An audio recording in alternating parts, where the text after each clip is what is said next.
this podcast, Maksim, Chief Data Officer at City of San Diego, talks about big data in big cities. So stay tuned.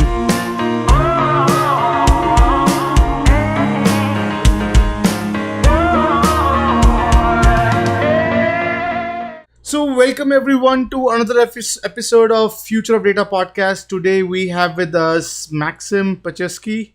He's the Chief Data Officer for the City of San Diego. And a brief bio. So he's working in the performance and analytics department. Maksim strives to bring the necessary component together to allow cities residents to benefit from more efficient, agile government that is as innovative as community around it. He has been solving complex problems with technology for nearly a decade. He spent 2014 working as a Code for America Fellow in Puerto Rico with a focus on economic development. His team delivered a product called Prioritization that provides business owners and residents tool to search and apply for government programs for which they may be eligible. Before moving to California, Maksim was a solution architect at Source in Chicago, where he built large web applications and designed complex integrations. He shaped workflow, configuration management, and continuous integration processes while landing and training international development teams. Before his work at Promit, he was a software engineer at All Players, who was instrumental in design and architecture of the company's APIs as well as development and documentation of supportive client libraries in various languages. Maksim graduated from DePaul with Bachelor of Science degree in Information Systems and from Linköping University, Sweden, with a Bachelor of Science degree in International Business. He is also certified as a Lean Six Sigma belt. So, Maksim, with that, welcome to the podcast. Wow, that makes me sound super impressive. It's all you, man. It's all you. So, before we start, I think what I found fascinating about your profile, as I think we were talking before the podcast, City of San Diego. It's not a small thing. It's a big city, and doing a big data for big cities. It's fabulous. So why don't you walk us through your journey? Like, what brought you to this? So kind of as you read, my background is really in software engineering. I've done a lot of software engineering, data architecture, things like that, and I've designed large systems and complex integrations. So I really like to do that kind of stuff. And at a certain point, I looked at my life and career a little bit, and I kind of decided, I really enjoyed what I was doing, and I wanted to see if there's a way that I could bridge, my passion for technology and my skills in technology with, a way to help people or a way to have a little bit more of a meaningful, impact on the world. And I ended up applying to Code for America, and I worked at Code for America for 11 months. It was a fellowship. And through that, I worked with the municipality or the territory of Puerto Rico. So I worked with the CIO there and the government on the island level to try to influence economic development or try to improve the economic development there. So they have, on the island level, they have 16 economic development agencies. There's also 78 municipalities on the island, and some of the larger ones also have various economic development functions. And so it was a very daunting task, and it was me and a team of two other people, UX researcher and a designer. And what we ended up doing is we ended up interviewing quite a bit of people, business owners, government people, and we created this concept of a product called Prioritization, which we eventually ended up building. And the interesting thing for me was it was actually a pretty boring technical build. It wasn't very challenging to build at all.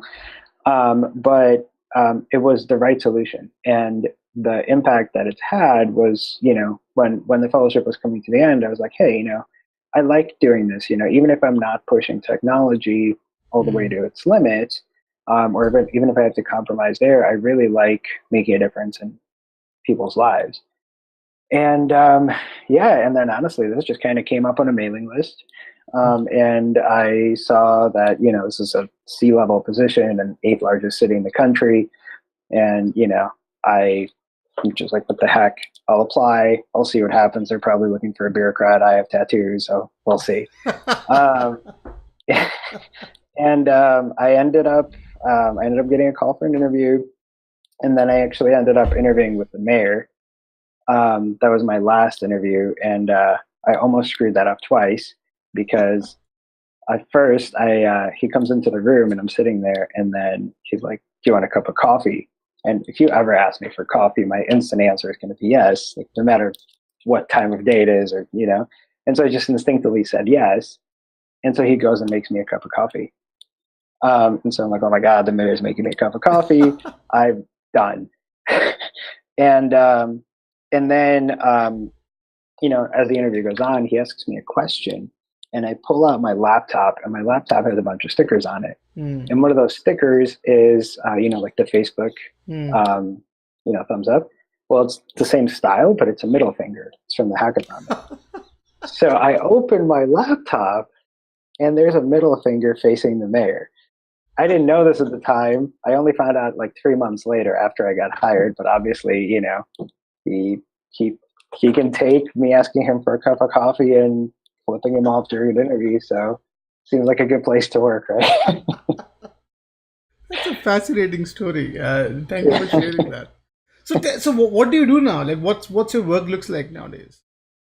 So initially, when I first started, my job got created with the open data policy that passed in 2014. And so the open data policy, it has a 5-year time span. So we're going to be, kind of coming up for renewal and probably expanding it a little bit. But what it really is it had several pieces to it. The first piece was try to understand what data the city has. So the city has 36 different departments, 11,000 people, all kinds of different IT systems, but nobody's actually done a data inventory up until that point and try to understand what do we actually have. So that was the first part of it. Now that we know what we have, let's try and figure out, what is it that we can release to the public as data sets on the portal. And then, and obviously this is very asynchronous. This is not synchronous at all. And then once, we figure out what we can release, well, let's stand up a portal and release it. And that's what we did. So I worked with 65 people across 36 departments to build up a data inventory to try to understand what data systems do we have, what data do we have, what are our subject matter areas that we have, who are the data coordinators that I can call up and ask questions about it, things like that. And then we identified what we can release, and eventually we ended up buying an open data portal, and that was fine, but I had some requirements that the product didn't fit, and so we decided to build our own. And so we run our own data portal at data.sandiego.gov, and it's great. I'm very happy with it. So that's kind of the thing that started it off. And then it's like, well, hey, we have access. First of all, we have we have all this data that we need to move out to the portal, right? So then I have two options. Do I go with a bureaucratic process and try to, make people, fill out forms and try to like extract CSV files out of their database and upload them manually to a bucket somewhere, right? Which, if you're trying to create culture change and trying to make people use data better, that's a terrible idea, right? Or I can just automate the whole thing, right? And so that was kind of our next step. Is we said, okay, we're not going to make people do things manually. We're going to let machines do what they do best, and humans do what they do best, right? And so what we did is we stood up Airflow. So Airflow is an open source project by Airbnb. And we stood that up internally within the city. And so now we codenamed it Poseidon because code names are awesome. And the Trident and all that. Yeah. So Poseidon now runs the stuff that's back in the data portal. We're also sending automated alerts for various things. We're continuously moving data around. We're connected. I had to write connectors for stuff that Airflow did not have, like Mm. Oracle 8, Samba shares, like crazy old school legacy city stuff. I think there's even a mainframe connector because we used to have a CAD, computer aided dispatch system that ran on a mainframe. So so that was the next big thing. And then so now we're doing this alerting and we're moving this data around. Mm. And so we have access to a lot. We're starting to have access to a lot of different data. And alerting is nice, but what about prediction? What about performance management, right? Like all those things. So we brought on a data scientist, and then we actually started building a data science program and um, started to really engage with department to understand, okay, here's what your operations looks like. Here are your pain points. Let's talk about it. Let's figure out where is it the data can fit in the right way, whether it be through an application, through an alert, through an analysis, that will make your operations better and will make your lives easier. Interesting. So that's a long description of what it is that we do. We'll resume after a short break. This part of the podcast is brought to you by First Friday Fair, fastest AI powered way to find your next opportunity. Check out the website firstfridayfair.tao.ai and find your next dream job. Let's get back to the podcast. Nice. No, I think that's fascinating. So you talk about a lot of collaboration. Like, so creating data inventory is not an easy task. You have to have all those departments supporting and sort of agreeing to your mission and giving you data. And walk us through that process of how does that convincing someone or department to sort of work to create this inventory work. So what all uh, effort went into that, and if you can walk us through that. So you mean how do I get people to do what I ask them to do? In different departments, right? Yeah. Yeah, without having direct control of them. I don't know. People like me, I guess. um, no, there's definitely people that you know don't do what I ask them to do. Mm, Let's all be honest here. Stuff happens. But I think that it's a really a communication thing, right? mm, People have historically looked at data, and not historically. I mean, data's been around for only so long, but people generally tend to look at data as KPIs and mm, performance metric, and as a way to get yelled at, right? And it's a stick; it's not a carrot. mm, Um, I think a lot of what I've had to do is to really educate people around the fact that hey, that one time that you have to, once a week, you have to call Betty in the water department and hope to God she's not on vacation because you need this mm, data set from her and she's going to send it to you manually. And if you don't get it, you get in trouble, even if she's on vacation and it's not your fault. So mm, that whole thing, I can make that go away. Let's make it go away, right? Um, so there's that, and then there's the there's the aspect of data that's more of this is not about KPIs, right? This is about improving your process. This is about you need to make a case for more resources. This is how you do that using data. You need to improve your call center staffing. This is how you do it using data. mm, So it's really about understanding. I really do believe in the fact that like you have to go in and you have to understand where are people at, where their pain points are, mm, and really understand how they work and what it is that they do and what's important to them, and communicate around that. Because I mean, and I know, and I'm sure the audience knows that data is obviously useful, right? mm, Um, it's just that I recognize pretty early, like I will see 10 different use cases, and the person I'm talking to will see one, and the one mm, that they see is the KPI that they get yelled at about. mm. You know, Interesting. And so fascinating, by the way, and thank you so much for walking us through that. So when you join in and sort of you are tasked to do this, and you rightly said it's a bureaucratic organization, and then uh, what role has leadership played in giving you an ample freedom, and if there are folks from other city offices watching this, what should they learn from this like your experience, what has been your journey Uh, like on that? so I think that the mayor and the council really gave us the kickstart, right? They kind of gave us the seed funding, right, Hmm. with the open data policy and the support there, and saying, hey, the mayor said so, right? We got Hmm. to release this data. Let's make it work.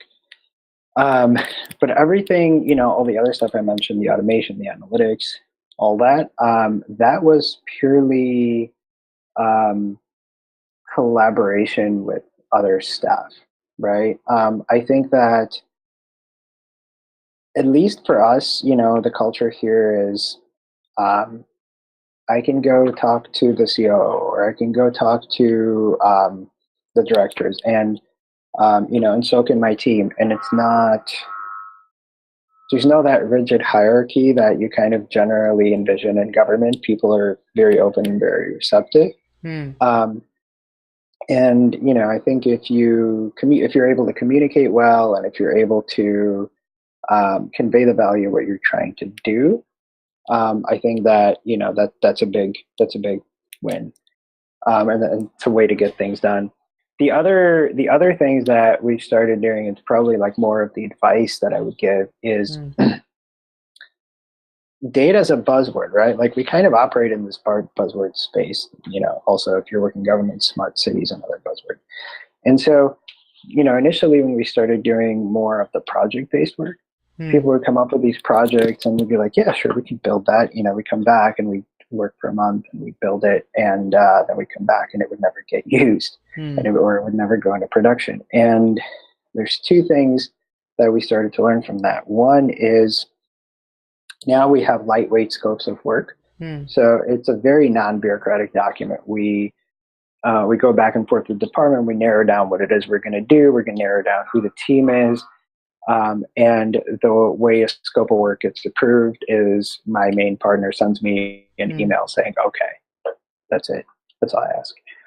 The other thing that we do is for the initial project briefing, we will bring in the person one or two levels above my main partner Hmm. and explain that to them. So now there's accountability from their direct boss. And so between those two, right, it's more of like it's a soft push. It's again, it's a Hmm. carrot. It's not a stick. Um, and kind of defining a beginning and an end to a project. Those things have been extremely valuable in actually making sure that we're not spending time spinning our wheels on work that never ends up seeing the light of day or never ends up in production because Hmm. because somebody got distracted with something else, or another political reason came up, or whatever happened. Interesting. And what are some of the surprises that you have got when you sort of create this inventory of data and you're cross collaborating with a lot of departments? Like, what are some of the things that you were not expecting to see but you end up seeing, and how do you um overcome those? I think my main surprise, and I honestly I still get surprised, Hmm. we do a lot of really cool stuff. So as an example, one of the it was actually not a department, it was a section of our water department. It's called Hmm. Environmental Monitoring and Technical Services that I Hmm. got to visit and work with. There is a division, and their entire job is to monitor the ocean and how we're polluting or not polluting the ocean and the levels of chemicals in the ocean. And so they have this giant, I mean, not giant, but they have a lab by the airport, and you're walking around in there, and there's all kinds of like little samples of dead octopi and Hmm. fish. And I think there's like a lobster in an aquarium. And this is like the municipal government of the city of San Diego, right?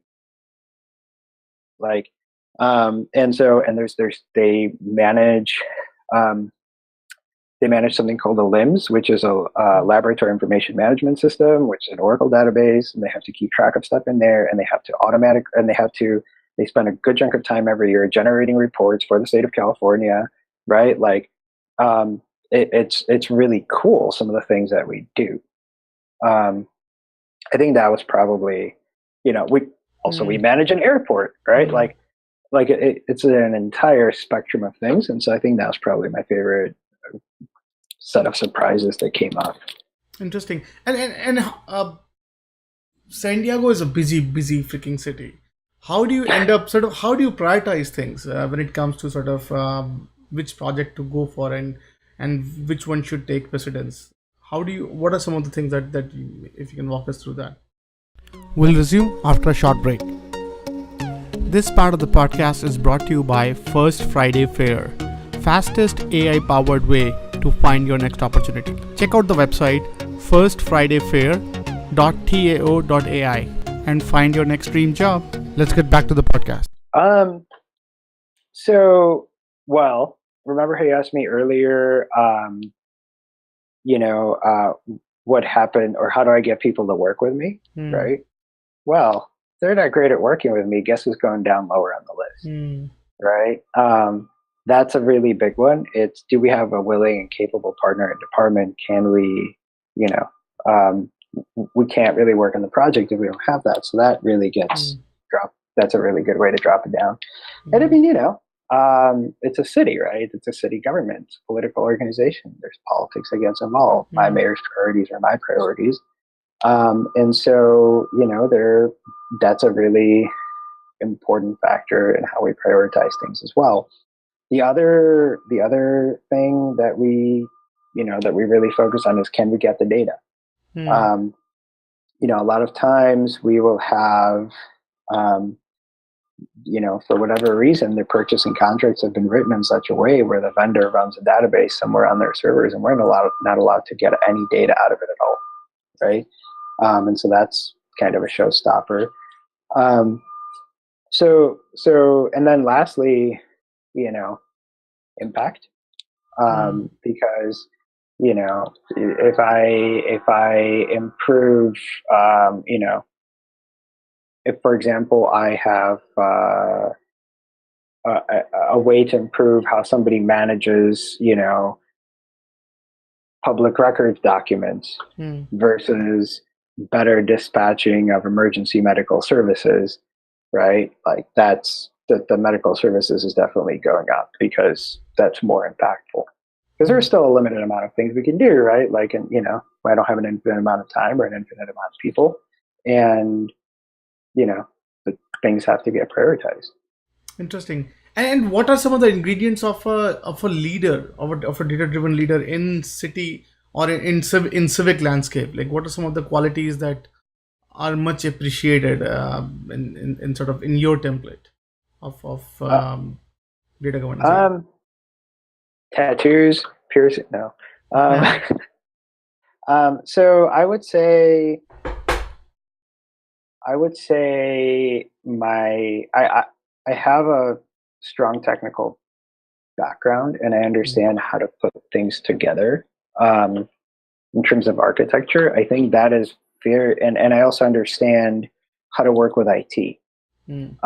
because I have a background in actual IT, and I think that is really important. The CDO or the data team, and IT are really two sides of the same coin, and making sure that you have a good relationship with IT and cybersecurity, and you're not carrying around PII on a flash drive Hmm. somewhere, right? Like that stuff is really important.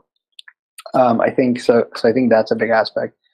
Um, but I think the other side of that coin is I I have a lot of really good relationships with people in the city, Hmm. with at all levels of the organization, everywhere from council members to directors to line level staff.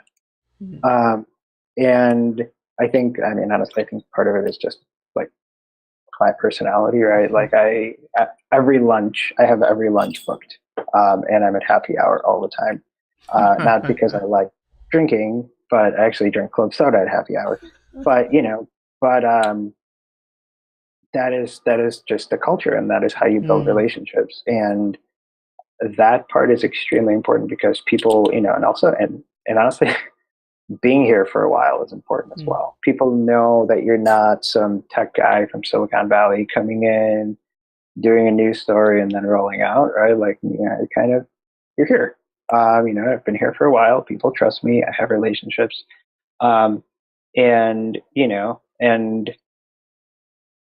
and that matters, and that carries weight. And I think those are the qualities. The other one I would say is being very um, skeptical of what it is that you say yes to.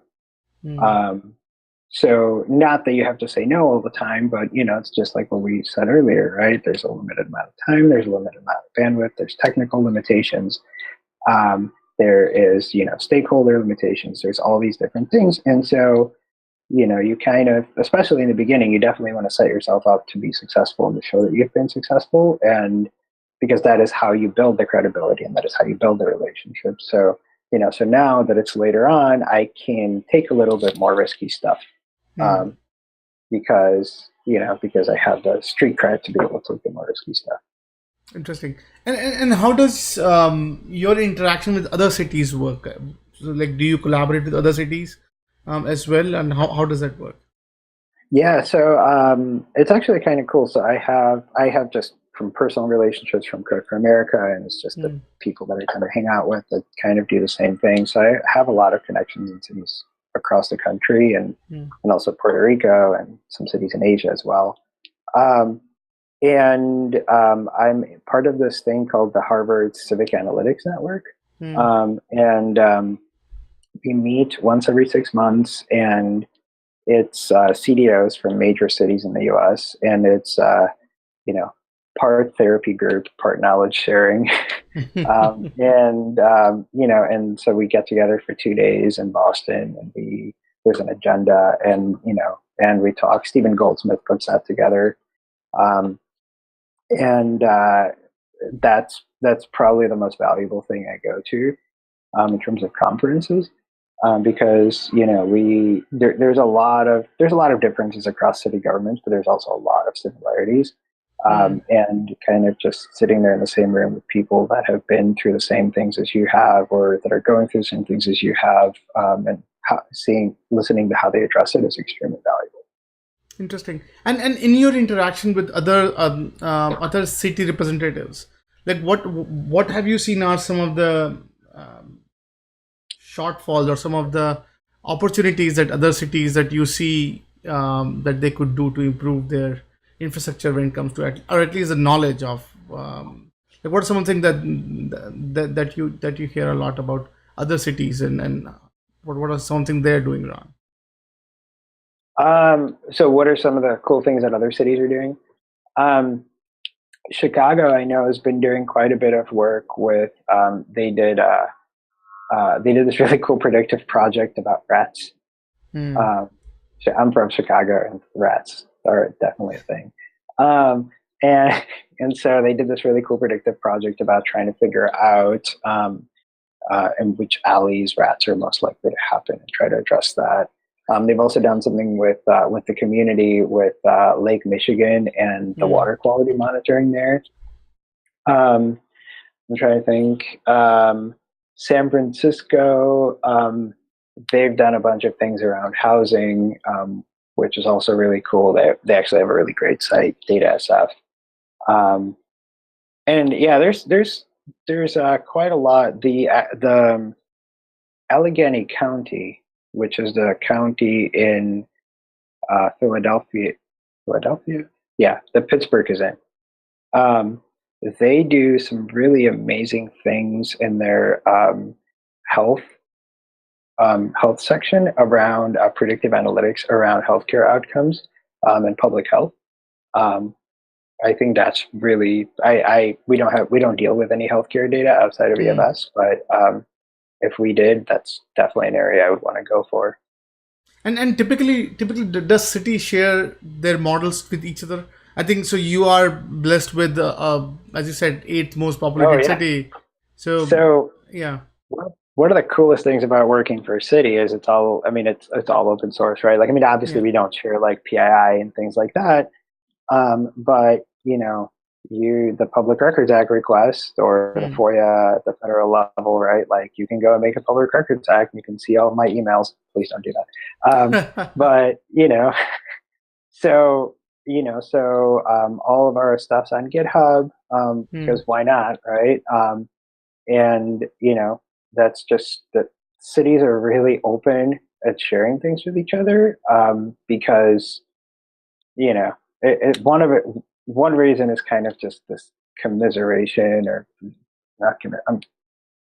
not brotherhood either, but whatever that word is that I'm looking for. Hmm. Part of it is just that, but part of it is why not? If I have a Hmm. great model for predicting EMS calls, and the city of New York wants to use it, then please, why would I stop them? It's not like we're not competing. Right. There's no Right. competition. Interesting. And what do you think some of the cities are doing wrong, like, or they don't get it right about the data or how to manage their setup? Like, what are some of the things that when you talk about other city representatives that they're doing it wrong? We'll resume after a short break. This part of the podcast is brought to you by First Friday Fair, fastest AI powered way to find your next opportunity. Check out the website firstfridayfair.tao.ai and find your next dream job. Let's get back to the podcast. Um, I mean, I would not. I would. I would hedge saying anyone's doing anything wrong, because Mm. everybody in my position in a different city is a product of where they are in their organization, the political environment that they're in, the team that they have, right? Like it's not. I would stay away from things that people are doing wrong. But um, I will say, the things that we focus on here that I don't see many other cities doing are automation and governance. And so what you'll usually see is cities will come up with a static report during data analysis, or they'll run the data once, maybe they'll have a Jupyter notebook, um, and that'll kind of be it, and that'll be the end of the project. Mm. We and this is, I think, just a little bit of my background. We focus on it more programmatically, right? Because of our automation system, because of data delivery, because of alerting. Sometimes we'll just do the one-off report, but more often than not, we'll actually integrate it into the workflows. And so I think that's a missed opportunity that I think Mm. a lot of cities could go for. The other thing is, and we're getting there here. It's definitely not perfect, but in terms of um, doing data governance, and data governance, not in the typical data governance master data management sense, because I don't know how effective. I have opinions on that, which probably ought to spend this thing. But what I like to think of as data governance is more on the data discovery side, right? Mm. Like, I want to know the data exists. I want to know where it is. I want to know if it's authoritative. I want to know if there's any analysis that's been done to it, and I want to know if there's any fields or what the fields mean. Um, so those things, we have an internal data catalog that we use. We use Elation for that. And it connects to a bunch of our different databases, and it's able to look at the query logs and infer some of that. And then we have people logging in and filling out additional things about the data. Mm. Um, and so I don't really see cities focusing on that. It's always like call the department, get the Mm. data, do the analysis, okay, we're done. Um, and I think that's another missed opportunity, because I think that, um, ideally, in my perfect world, I have awesome people in other departments that can run SQL, that are interested in learning Python, are interested in doing JS and mapping stuff. I want to give them the tools Mm. to do that. Data catalog is one tool. We also have Carto. We're looking at Domino Lab um, for letting them write Jupyter in the cloud. But I want to empower them, because there's only so much lever. There's only so much that my team can do. And I think really the power, I think everything becomes really, really great if we can spread out the analytics stuff out a little bit more to teams within other departments. Interesting. And how does so do you collaborate with even the state and federal? How does that work? Like, if you can walk us through that. Um, Federal. So we were in the police data initiative, Hmm. um, but I actually haven't heard from them for a while, so I'm not sure if that's still going on. Um, and beyond kind of just having some connections, people that I know, and going to a few conferences here and there, I don't tend to interact with federal that Hmm. much. Um, State, there is oh my God, GovOps. There's a GovOps Hmm. office in the state of California, and they're a great team. There's an open data section. There's also a performance management section, and there's a process improvement. So they're kind of almost our counterpart um, in the state of California. And so Stuart Drown and Angie Curarte, they're really great. And so so we'll have a call once every few months and just kind of catch up, see what they're doing, see what we're doing, um, try to find similarities and see if there's things we can collaborate on. We also have agencies here in the region. So this is actually another thing I learned is so the Hmm. city is one organization that manages stuff in the city, right? The county also has a hand in it. There's the Port of San Diego, which manages the waterways. There's Caltrans, which is another agency. There's the MTS, which is they run the buses and the trains and stuff. So there's a bunch of agencies in the region that do stuff. Hmm. And so we collaborate with them quite a bit in terms of data sharing and projects. And, some of them we have standing meetings with, some of them we have standing lunches with. It really depends on what it is that we're working on at the time.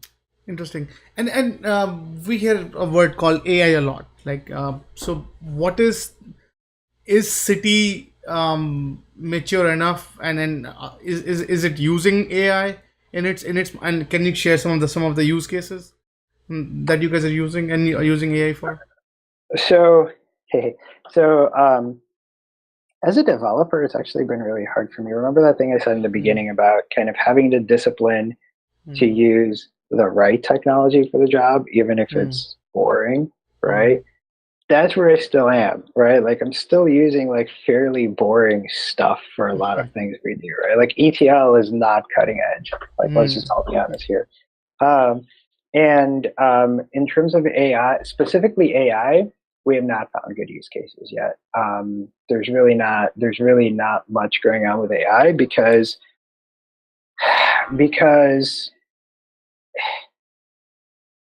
you have to inject it into the process correctly, and we just haven't seen opportunities to do that yet. Um, Predictive analytics and some machine learning stuff, we're starting to see some of that come up in either truck routing or Hmm. EMS dispatch or fire dispatch or police, things like that. That's been starting to come up, but it's still kind of very early stages in terms of. And by very early stages, I mean we're still trying to figure out if it is the right fit and find the right use cases for it. I'm very hesitant to say that there are no use cases for Hmm. AI in the city, but we just haven't found them yet because the organization is not technically and the data maturity just isn't there yet Hmm. for them to surface, right? And so these use cases are more on us to find, and we haven't. Interesting. And if in your personal journey as a data science leader, if you need to change something, like what would you think would be something that you would revisit and change as you are sort of grooming in this landscape? If I were, oh, wait, elaborate a little bit on your question. So What do you if mean? as a data science leader, if you need to change something in you, like what would that be? What would something that you think that you would change? Change about me? Yeah. Oh, that's a good question. What would I change about me? I would probably, um, well, I'd like more staff, Hmm. but I mean that's a very government thing to say. If anything, I like to be in more places at once. Hmm. I think that's what it is. I and maybe the other thing is maybe be a little bit better at politics.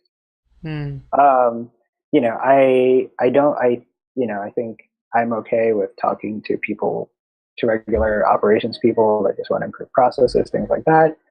Politics are a little bit of a different beast with a Hmm. different level of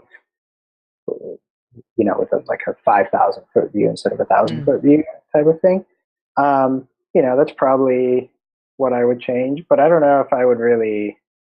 I don't know how strongly I feel about that statement. I don't know if I really want to get better at politics. Interesting. Yeah.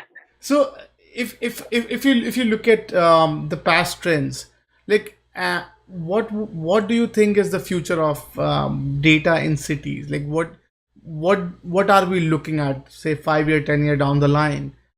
How would city consume data and analyze, and like what are some of the things, some of the trends that you could share that you are seeing cities moving very fast towards, that we should keep an eye on? So I see the smart cities thing. It's been a huge buzzword for government people, and it's a really good thing, and it's a really weird thing at the same time. Hmm. Every vendor is trying to slap the word smart city on their offering. Hmm. And it depends on the political environment. The city, cities may be willing to buy it or not. One of the things that I think that cities should, really think about is, security policy, data privacy policies when it comes to smart cities, and then also just purely operational IT policies. Do you want to have 5 different networks flying around? Do you want to have, sensors on, 5 different systems that you Hmm. now have to integrate? I think there's that aspect of it. Um, but I think, as time moves on in the future, I think that, what I said earlier about people thinking of data as KPIs, things to get yelled at about. Hmm. I think that, um, as more and more use cases come up and as more and more city projects are done with data as not being the hammer, but or the stick, but being the carrot, I think cities all across the country and the world are going to get a lot more into the predictive uses of data.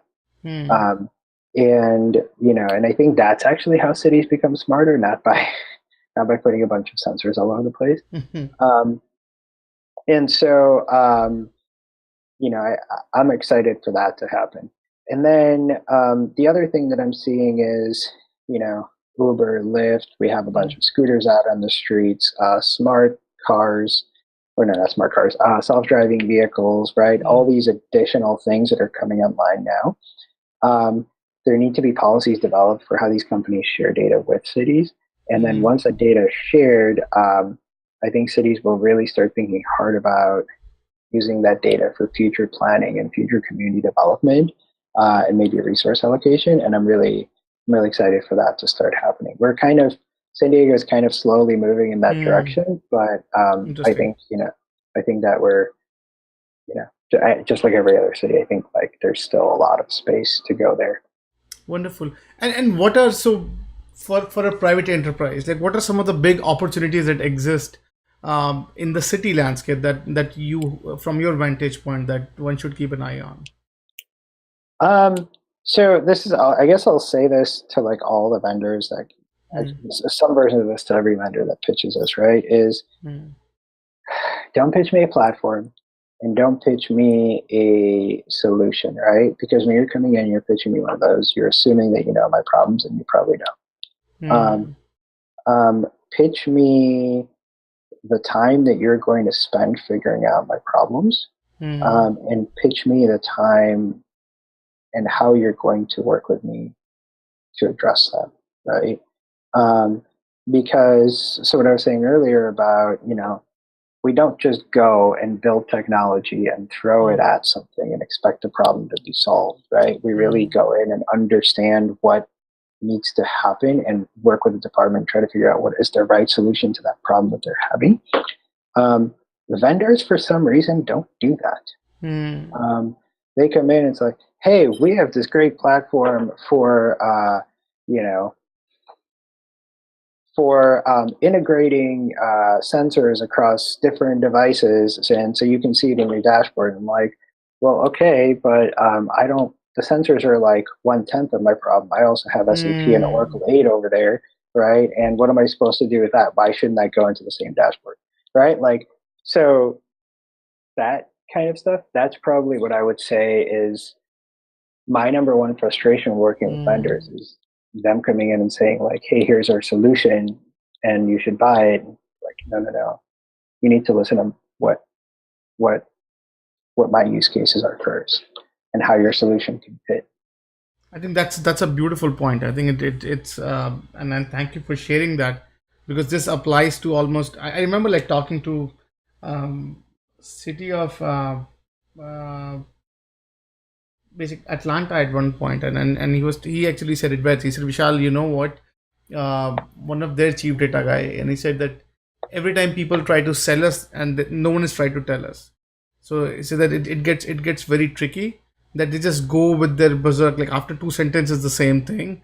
So why don't you Mm-hmm. just stop and listen to what problem I have? I think, and you nailed it. I think from that perspective, that it's Yeah, it's very critical. exactly, exactly. Interesting. And now let's spend few minutes on your journey. Like if uh,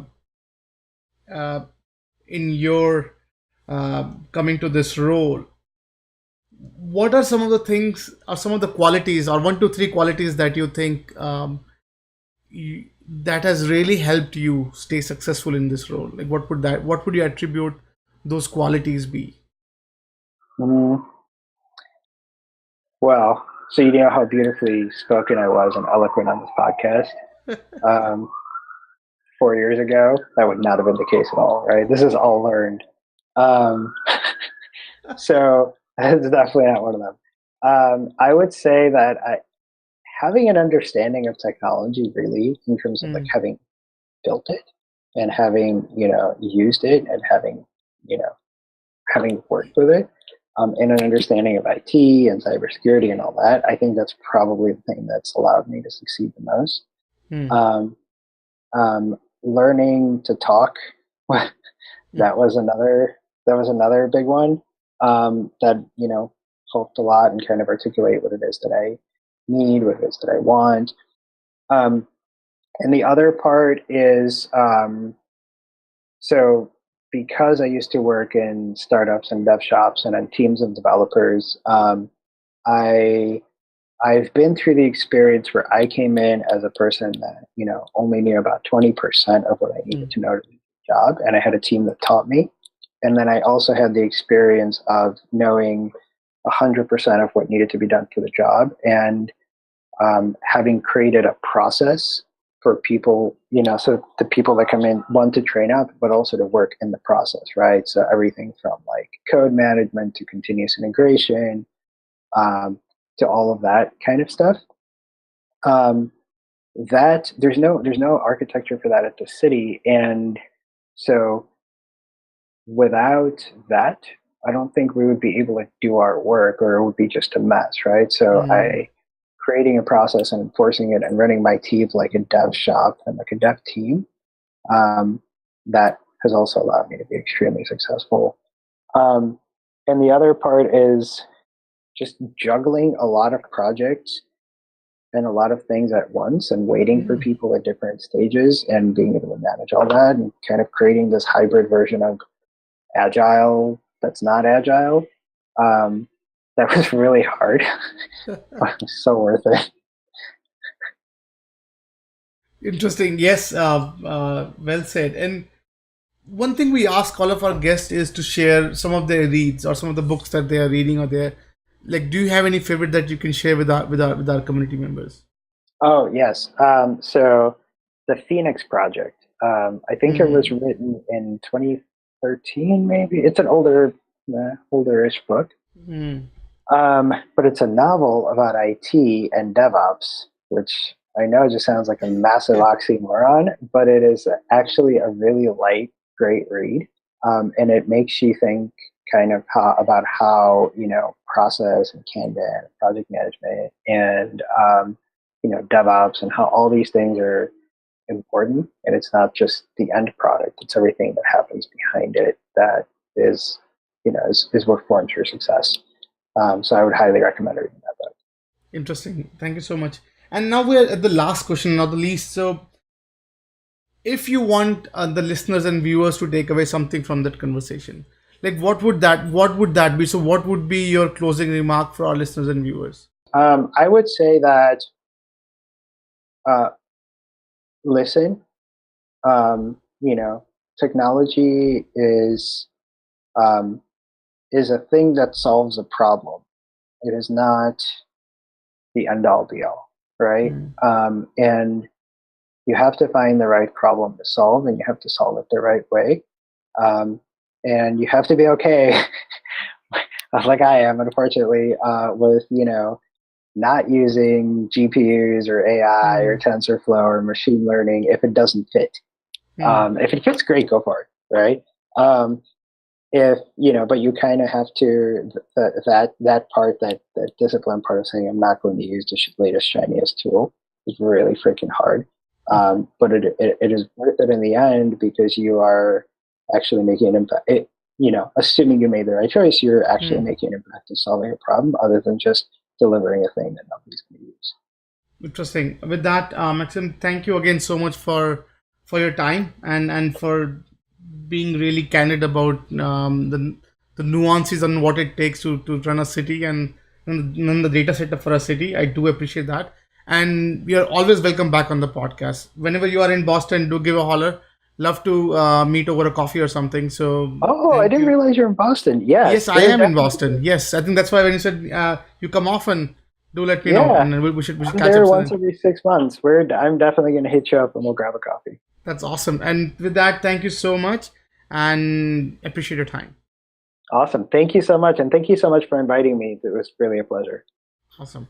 So, I thought I was sick of home, but actually I was homesick. Never really knew that I would have to grow up so quick. I'm so uncomfortable, don't know anybody here. Just a couple dudes that I met once, that's it.